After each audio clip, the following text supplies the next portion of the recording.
Europe Soir. Il est 18h54 et c'est l'heure de l'invité d'Europe Soir avec vous, Nicolas Poincaré. Oui, Olivia, l'invité d'Europe Soir, c'est un magistrat, juge d'instruction, président de l'Union syndicale des magistrats. Bonsoir Christophe Régnard. Bonsoir. Le procureur de Lille a demandé à la police d'enquêter sur de possibles faits de non-assistance à personne en danger. C'est l'affaire du métro que nous racontions tout à l'heure dans le journal. Cette jeune femme qui se fait agresser par un homme alcoolisé et violent. Il y avait des témoins qui n'ont pas réagi. Alors, que dit la loi ? Qu'est-ce qu'on est obligé de faire quand on assiste comme ça à une agression dans le métro ? Bon, d'abord, la moralité, la morale et la solidarité devraient inciter à agir. Mais au-delà de ça, il y a effectivement un article du Code pénal, qui est l'article 223-6, qui prévoit deux cas d'ailleurs. Le premier, c'est le fait d'empêcher la commission d'un crime ou d'un délit par une action. Et le deuxième, c'est d'assister quelqu'un qui serait dans une situation de danger. On peut penser à quelqu'un qui tombe dans la rue et qui se blesse. Il faut aussi. Donc là, on est plutôt dans la première partie. La pénalité est la même. C'est 5 ans d'emprisonnement et 75 000 euros d'amende. Ça, c'est une peine maximale, j'imagine. C'est une peine maximale. Il y a a relativement peu d'affaires, d'ailleurs, qui vont jusqu'au bout parce qu'il y a des difficultés à prouver les faits. C'est quelques centaines par année en France. La difficulté, elle est double. Elle est d'abord de retrouver les gens. Alors, il y a les caméras de surveillance, etc. Mais après, il faut quand même identifier. Ce n'est pas forcément très facile. Et ensuite, il faut rapporter un certain nombre d'éléments matériels et intentionnels. Le fait que la personne a bien vu qu'il y avait une infraction qui était en train de se commettre, ce qui n'est pas forcément évident à prouver. Ouais, là, en l'occurrence, je crois qu'elle a crié, qu'elle a appelé à l'aide. Ça va être difficile de dire qu'ils n'ont rien vu. Ils étaient que 5 sur un métro tard le soir. Donc, oui, c'est facile à dire entre nous là. Mais après, quand vous êtes magistrat, que vous avez face à vous un avocat qui défend cette personne et qui vient dire, écoutez, non, mais vous me rapportez pas la preuve, c'est plus compliqué. Après, il faut que le risque que prendrait cette personne en intervenant ne soit pas supérieur, enfin, qu'il n'expose pas lui-même, parce qu'on ne demande pas aux gens d'être des héros. On leur demande de faire preuve de solidarité et d'altruisme. Donc ça, c'est aussi un deuxième cas, parce que c'est souvent ce qui nous est soulevé, en disant, mais oui, mais j'ai eu peur d'intervenir parce que je risquais pour moi-même. Ou que... C'est vrai que quand on a quelqu'un qui a un couteau ou une arme à feu, c'est évidemment problématique. Après, juste si on s'arrête une seconde sur ce cas, quelqu'un qui aurait peur face à un agresseur armé ne serait pas poursuivi. S'il dit au juge, écoutez, monsieur le juge, j'ai eu peur, il était armé, j'ai pas voulu intervenir. On n'est pas dans un cadre de... Il faut un risque important pour lui-même. Et puis, il faut aussi qu'il puisse démontrer, pour le coup, ou qu'on arrive à démontrer que par une action, quelle qu'elle soit, qui ne serait pas forcément une intervention personnelle et directe, il aurait pu empêcher le risque. Et c'est vrai qu'on pense naturellement à tous les systèmes de téléphone pour appeler la police, sur les quais des métros, les alertes d'appel.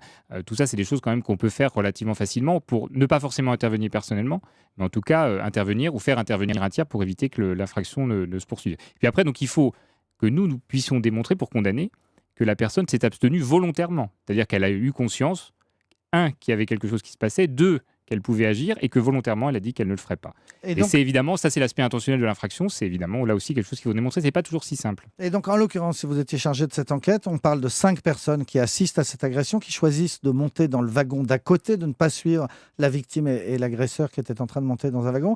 Si vous êtes le juge, si vous arrivez à démontrer qu'ils ont eu tout le temps le loisir de composer le 17 sur leur téléphone portable, d'appeler les secours et qu'ils ne l'ont pas fait, alors vous pouvez les condamner ? Oui, c'est d'ailleurs le principal. Les condamnations les plus importantes sont celles-là. Ce ne sont pas souvent les gens qu'on condamne parce qu'ils n'ont pas voulu intervenir physiquement. C'est plutôt des gens qui n'ont pas appelé les secours ou qui n'ont rien fait, qui ont détourné le regard. Moi, je pense qu'on est dans un système de solidarité, de prise en compte de l'autre. Et c'est quand même navrant qu'on soit obligé de recourir à des textes de procédure pénale et à des enquêtes pénales pour éviter la commission de ce type d'infraction. Ouais, mais encore une fois, donc vous disiez, la loi ne nous demande pas d'être des héros au quotidien dans ces cas-là. Elle nous demande de faire quelque chose, de ne pas rester complètement inactif. Oui, quand on prend des cours de droit, on nous dit on ne cherche pas l'héroïsme, on cherche l'altruisme. Et je pense que c'est assez bien résumé, en fait. Est-ce que cette jeune femme, on l'entendait tout à l'heure dans le journal, elle disait qu'elle était traumatisée par l'agression, naturellement, mais aussi par la passivité des gens qui ont assisté à la scène. Est-ce que cette jeune femme peut éventuellement se retourner contre ces gens-là ?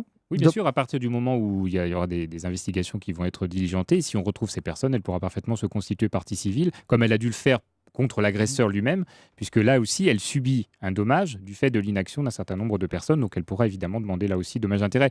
Mais je pense que pour elle, c'est pas forcément, j'imagine, l'argent qu'elle pourra obtenir à ce stade-là, c'est plutôt le regard qu'elle peut avoir sur la société qui a été incapable de la protéger. Alors, un juge d'instruction va être nommé ? À partir du moment où le procureur demande à la police de vérifier les faits, la suite logique serait que...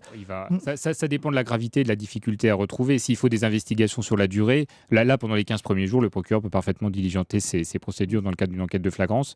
À l'issue, si on n'a pas retrouvé qu'il faut faire des investigations plus poussées, oui, probablement un juge d'instruction sera saisi. Alors, on a entendu qu'il y avait de nombreuses caméras de surveillance dans le métro, donc que la police va voir toutes ces images. Cela dit, les gens, il n'y a pas écrit leur nom sur leur front. Est-ce qu'on va vraiment essayer d'identifier ces personnes ou est-ce que ça va être difficile? Il y a les caméras de surveillance pour un certain nombre de personnes. Je ne sais pas comment fonctionne le métro lillois, mais on a la possibilité de tracer les gens avec leur carte Navigo pour les Parisiens en entrant dans le métro. Donc on peut effectivement essayer de retrouver. On peut aussi localiser avec les téléphones portables, puisqu'autour d'une borne, on arrive à savoir qui était présent et quels téléphones ont pu être déclenchés. Donc j'imagine que ce sont les instruments qui vont être utilisés. Et puis j'espère mais que dans la pratique, vous pensez que ces investigations vont être faites ou généralement oui, là, en l'occurrence, elles vont être faites, ça c'est certain. Parce que l'affaire est médiatisée, parce que le procureur en a parlé, parce que la jeune femme a dénoncé les faits? Oui, puis on peut aussi penser et espérer que ces gens qui ont détourné le regard à un moment donné, se reconnaissant sur les photos qui ne vont pas manquer d'être diffusées par les uns et par les autres, pourront peut-être avoir là enfin un geste citoyen en venant en dire à la police et se présenter spontanément. Vous-même, Christophe Régnard, vous êtes déjà posé la question, comme tout le monde, comme moi par exemple, qu'est-ce que je ferais si j'assistais à une scène comme ça?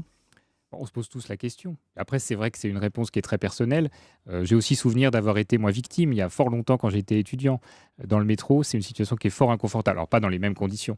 Mais c'est vrai qu'être pris à partie par des gens et que personne ne réagit, c'est effectivement une situation très particulière, très désagréable. Et moi, je pense à cette jeune femme qui, aujourd'hui, évidemment, non seulement a été victime d'agression sexuelle, et qui, en plus, a l'impression d'avoir été laissée à l'abandon. Donc, effectivement, on peut qu'appeler nos compatriotes à faire œuvre d'un peu de citoyenneté et de solidarité. Et à au moins utiliser leur téléphone portable, c'est ce que moins. vous nous avez dit. Merci beaucoup Christophe Régnard, président du syndicat de l'Union syndicale de la magistrature, invité d'Europe Soir.